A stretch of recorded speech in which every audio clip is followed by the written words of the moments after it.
ស្ដីអ្នកទាំងអស់គ្នាអាកាសធាតុមួយថ្ងៃហ្នឹងក្តៅខ្លាំងណាស់មែនអត់ចឹងថ្ងៃហ្នឹងខ្ញុំមានដំណោះស្រាយអ្នកទាំងអស់គ្នា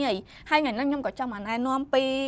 ជំនួយការដែលអាចជួយឲ្យអ្នកទាំងអស់គ្នាបាត់ក្តៅស្អូននៅពេលដែលអ្នកទាំងអស់គ្នាចេញទៅក្រៅបានផងដែរនេះខាងមុខខ្ញុំនេះស្ទើរតែជាកូនដង្ហើមដែលអ្នកទាំងអស់គ្នាអាចយកទៅតាមខ្លួនបានណា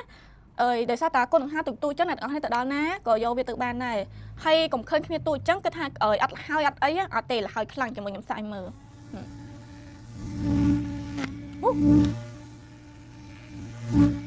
ឃើញអត់ទូចតែមានទេប៉ុន្តែកម្លាំងខ្យល់គេខ្លាំងមុខខ្ញុំនេះក៏ដូចគ្នាដែរគឺកម្លាំងខ្យល់ខ្លាំងដូចគ្នាហើយបើសម្រាប់តម្លៃវិញ